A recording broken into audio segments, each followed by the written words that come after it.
मित्रों, नमः संस्कृता। कैसे हैं आप सब? आशा करती हूँ अच्छे होंगे। मैं सीमा वर्मा अपने यूट्यूब चैनल ओम अध्ययन केंद्र से आप सभी लोगों का स्वागत करती हूँ।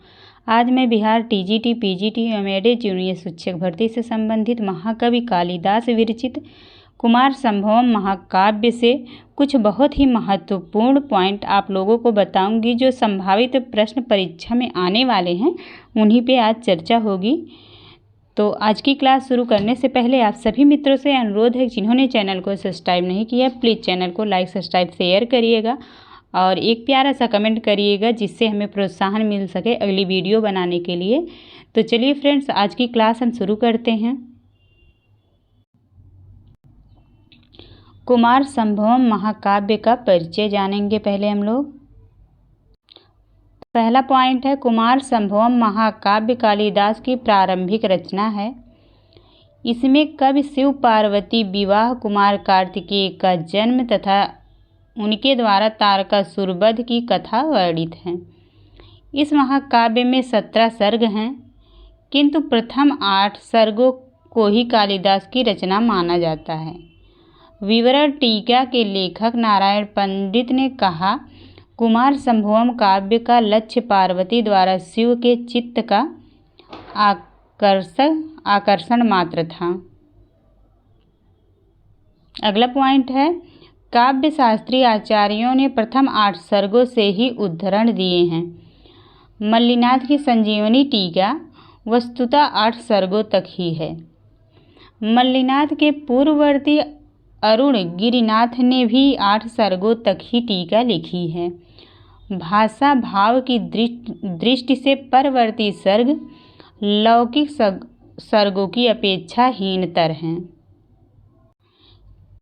केवल सीताराम नामक कवि ने संजीवनी नाम से उन सर्गों की व्याख्या की है। सर्वप्रथम टीका संपूर्ण काव्य पर 17 सर्ग तक है। कुमार संभवम में संभव शब्द संभावना की ही ध्वनि देता है, वास्तविक जन्म को प्रकाशित नहीं करता है। कुमार संभवम महाकाव्य एक निंदित महाकाव्य कहा गया है। तो अगर यह प्रश्न बनता है कि निंदित महाकाव्य किसे कहा गया है, तो कुमार संभवम को ही निंदित महाकाव्य कहा गया है। आगे देखते हैं, कुमार संभवम महाकाव्य का परिचय जान लेते हैं। प्रणेता महाकवि कालिदास की प्रारंभिक रचना है। नायक कुमार संभव के नायक शिव दिव्यकोटि के नायक हैं और प्रतिनायक तारकासुर है। सर्ग संख्या 17 सर्ग हैं। मूल रूप से 8 सर्गों की रचना को माना गया है। उपजीव्य शिव पुराण, रामायण और महाभारत है। पूछा जाएगा उपजीव्य इसका क्या है, तो शिव पुराण, रामायण, महाभारत तीनों ही कुमार संभवम का उपजीव्य है। इसके बाद रस पूछा जाएगा। कुमार संभवम का अंगी रस श्रृंगार रस है। शिव पार्वती के असाधारण प्रेम और प्रणय लीलाओं का चित्रण इस काव्य में होने से संपूर्ण काव्य श्रृंगारमय है। इसके बाद श्लोक है, तो श्लोक चतुर्थ सर्ग में रति के कारण विलाप में आद्यतन करुण रस छाया हुआ है। समाधिस्थ शिव की मूर्ति एवं पार्वती की तपस्या वर्णन में शांत रस की छटा दिखाई देती है। अंग रस के रूप में हास्य रस भी इस महाकाव्य में विन्यस्त है। अब इसके बाद छंद है। छंद कालिदास को छोटे छंद अधिक प्रिय थे। बड़े छंदों का प्रयोग सर्गांत में किया गया है। छोटे छंदों में भी उपजाति और अनुष्टुप अति प्रिय छंद हैं। कुमार संभवम में सर्वाधिक उपजाति छंद का प्रयोग हुआ है। यह प्रश्न बन सकता है, कुमार संभवम में सर्वाधिक किस छंद का प्रयोग हुआ है, तो उपजाति का हुआ है। इसके बाद कुमार संभवम के सर्गों में प्रयुक्त छंद, यहाँ कोई इम्पोर्टेंट नहीं है, ऐसे सर्ग वाइज जो है छंद नहीं पूछेगा। तो हम आगे चलते हैं। विशेष कुमार इसको देख लेते हैं। कुमार संभव में सर्वाधिक उपजात छंद का प्रयोग हुआ है, निम्नलिखित 9 सर्गों में हुआ है। 9 सर्गों में, पहले में, तीसरे, 7वें, 8वें इसको नहीं पूछेगा। वही कुमार संभव में पूछा जाएगा सर्वाधिक प्रयोग तो उपजात छंद का हुआ है और 9 सर्गों में हुआ है। सर्गांत में सर्वाधिक मालिनी छंद का प्रयोग निम्नलिखित 8 सर्गों में हुआ है। यहाँ पे इतना इम्पोर्टेंट नहीं, इतना डीपली नहीं पूछेगा, अब ये इम्पोर्टेंट है। कुमार संभवम के सर्गों का नाम एवं श्लोक संख्या। सर्ग संख्या है ये, सर्ग संख्या है, सर्ग का नाम है, सर्ग में श्लोक कितने हैं। तो श्लोक बहुत कम ही पूछा जाता है, लेकिन आप सर्ग का नाम और कौन सा सर्ग है ये जानते रहिए। प्रथम सर्ग में उमो उत्पत्ति अर्थात उमा की उत्पत्ति है। पूछा जाएगा कुमार संभवम में प्रथम सर्ग में क्या है, तो उमा की उत्पत्ति है। और दूसरे सर्ग में ब्रह्म साक्षात्कार है, दूसरे सर्ग में ब्रह्म साक्षात्कार है। यहाँ पे श्लोक संख्या दिया गया है, आप लोगों को याद करना रहेगा तो याद कर लीजिएगा। ज़्यादातर परीक्षाओं में जो है यही सर्ग पूछता है और किस सर्ग में क्या हुआ है यही पूछा जाता है। तो देखिए तीसरा सर्ग मदन दहन। तीसरे सर्ग में मदन दहन है। मदन अर्थात कामदेव। कामदेव को जब भगवान शिव जो है तीसरा नेत्र अपना खोलते हैं तो कामदेव जल जाते हैं, तो उसी का वर्णन जो है यहाँ पे है। और जब कामदेव जल जाते हैं तो कामदेव की पत्नी का नाम रति रहता है, तो रति जो है रोती हैं, उस समय विलाप करती हैं। तो चतुर्थ सर्ग में रति विलाप है, रति जो रोती हैं उसका वर्णन है चतुर्थ सर्ग में। और तीसरे सर्ग में कामदेव के दहन का अर्थात मदन दहन। और 5वें सर्ग में है तपः फल उदय। 6ठे सर्ग में है उमा प्रदान। 7वें सर्ग में है उमा परिणय।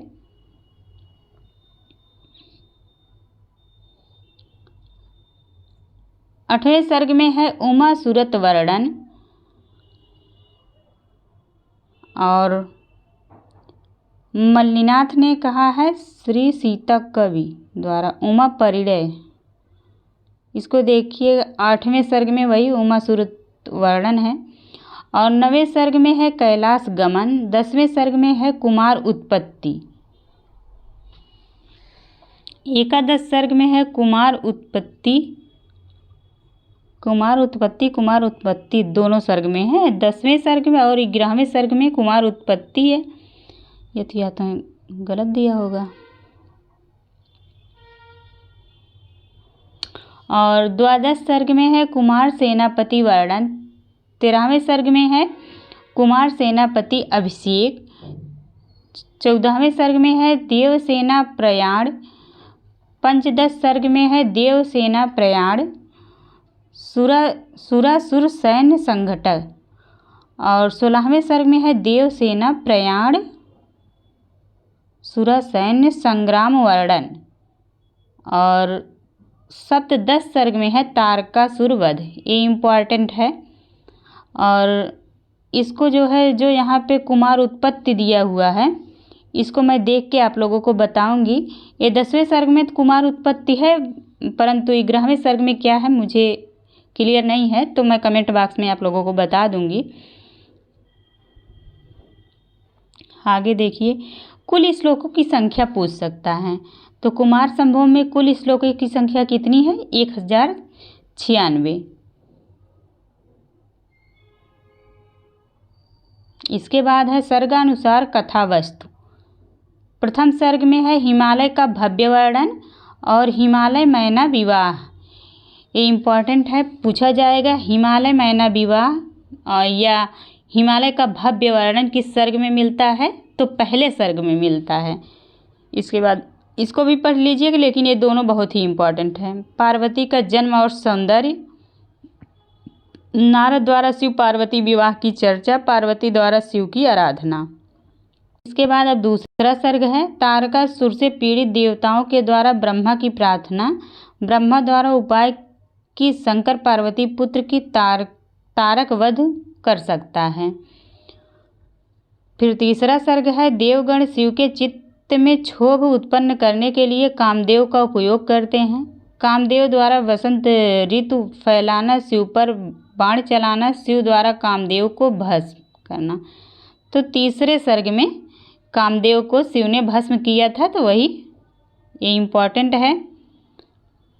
और चौथे सर्ग में कामदेव की पत्नी रति का विलाप है। चौथे सर्ग में कामदेव की पत्नी रति का विलाप है, वियोगिनी छंद का कवि द्वारा प्रयोग किया गया है। अब पांचवा सर्ग है, महाकाव्य का श्रेष्ठ सर्ग है। पांचवा सर्ग महाकाव्य का श्रेष्ठ सर्ग है, पार्वती की घोर तपस्या है। प्रश्न बनेगा, पार्वती की घोर तपस्या किस सर्ग में वर्णित है? तो पांचवें सर्ग में। असाध्य शिव को तपस्या ही द्रवित करती है, शिव पार्वती की रमणीय संवाद। अब छठा सर्ग है, विवाहे इच्छुक शिव का संदेश लेकर सप्त ऋषिगण हिमालय के पास जाते हैं। सातवें सर्ग में है, शिव की दर्शनीय वर यात्रा, पार्वती परिणय। पूछा जाएगा पार्वती के साथ शिव का विवाह किस सर्ग में हुआ है? तो सातवें सर्ग में हुआ है, पार्वती परिणय। इसके बाद आठवां सर्ग है, रथोद्धता छंद में विवाह के अनंतर शिव पार्वती दाम्पत्य जीवन केल विहार वर्णन। ये पूछ सकता है, केल विहार कुमार संभवम में केल विहार वर्णन किस सर्ग में है? तो आठवें सर्ग में है। कुछ विद्वान 8 सर्ग तक ही कालिदास की रचना मानते हैं। इसके बाद 9वां सर्ग है, शिव पार्वती का विहार यात्रा करते हुए कैलाश पर्वत गमन। 10वें सर्ग में है, कार्तिकेय कुमार स्कंद का गर्भ में आना।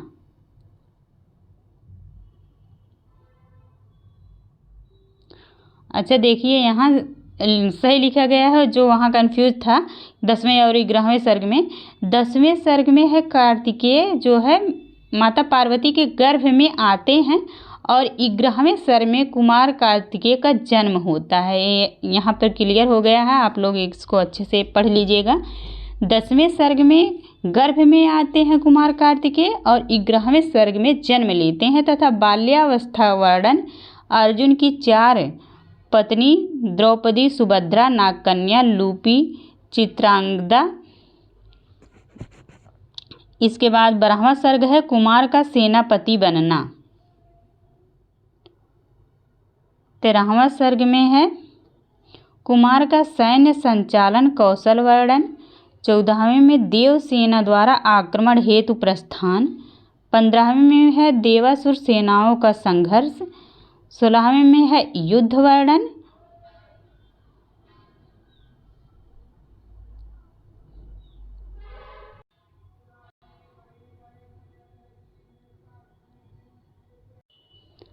17वां सर्ग है,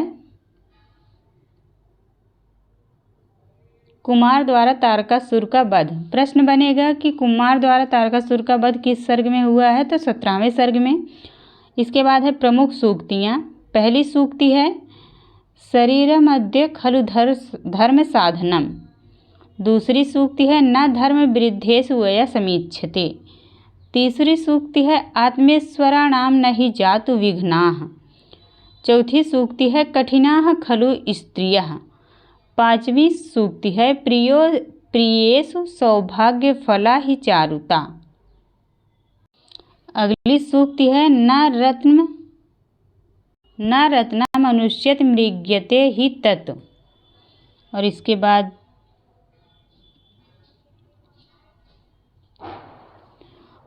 अगली सूक्ति है, मनोरथा नाम गर्तिन विद्यते। इम्पॉर्टेंट सूक्ति है। अगली सूक्ति है, एको ही दोषो गुणो सन्निपाते निमज्जित इंदोह किरणे शिवांकः। हाँ सही है।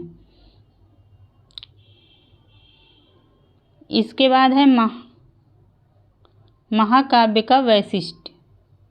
महाकाव्य का नामकरण कथानक पर आधारित है। कुमार संभवः जन्म यस्मिन् काव्ये तत् कुमार संभवः। महाकाव्य के अधिकांश लक्षण कुमार संभव में मिलते हैं जो विभिन्न आचार्यों द्वारा बताए गए हैं। अगला पॉइंट है विकार हेतौ सति क्रियन्ते ते येषां न चेतांसि ता एव धीरा। पूछा जाएगा कहाँ की है, तो काव्य कामदेव को वास्तविक धीर कहा गया है, कुमार संभवम की। इसके बाद बिंदुवार प्रश्न है। कुमार संभवम बिंदुवार अध्ययन। यह जो बिंदुवार अध्ययन दिया गया है यह अगले कई परीक्षाओं में आया हुआ प्रश्न यहाँ पे रखा गया है, जो जैसे यूपी टीजीटी पीजीटी या कहीं पे भी यह प्रश्न आया है तब यहाँ पे बिंदुवार के रूप में रखा गया है। तो बिंदुवार प्रश्न देख लेते हैं। कुमार संभवम महाकाव्य के रचयिता कौन है, तो कालिदास हैं। कुमार संभवम महाकाव्ये कति सर्गाः सन्ति, सप्तदश अर्थात 17। कुमार संभवम महाकाव्यस्य कस्मिन् सर्गे हिमालय वर्णनम् अस्ति, तो प्रथम सर्गे। अगला पॉइंट है कस्मिन् काव्ये हिमालय वर्णनम् प्रथमतः कुमार संभवे।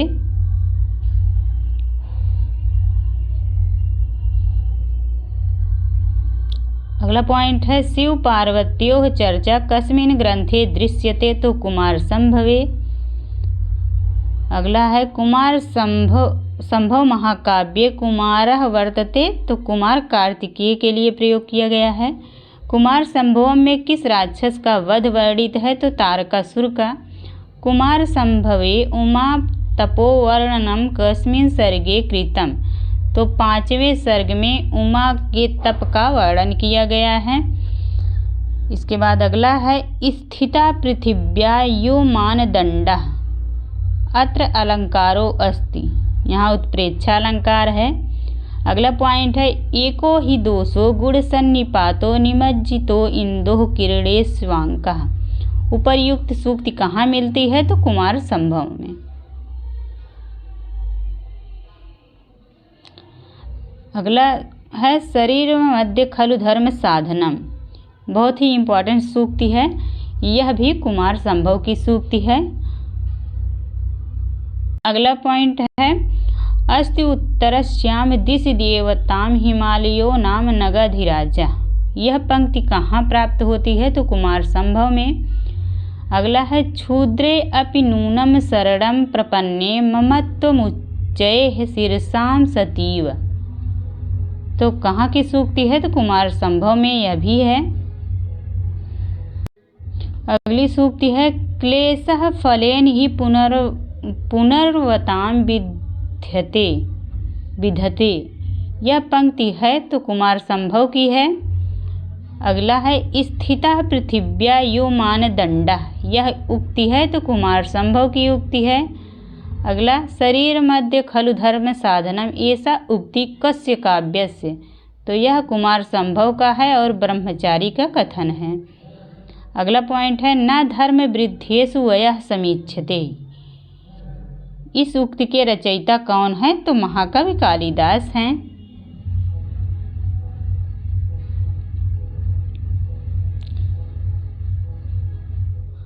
अगला पॉइंट है शिव पार्वती विवाह कार्तिकेय जन्म, कार्तिकेय द्वारा तारकासुर का वध, यह समस्त घटनाएं किस महाकाव्य की ओर संकेत कर रही हैं, तो कुमार संभवम की ओर। अगला है प्रियेषु सौभाग्य फला ही चारुता, इस उक्ति के रचयिता हैं तो महाकवि कालिदास हैं। अगला है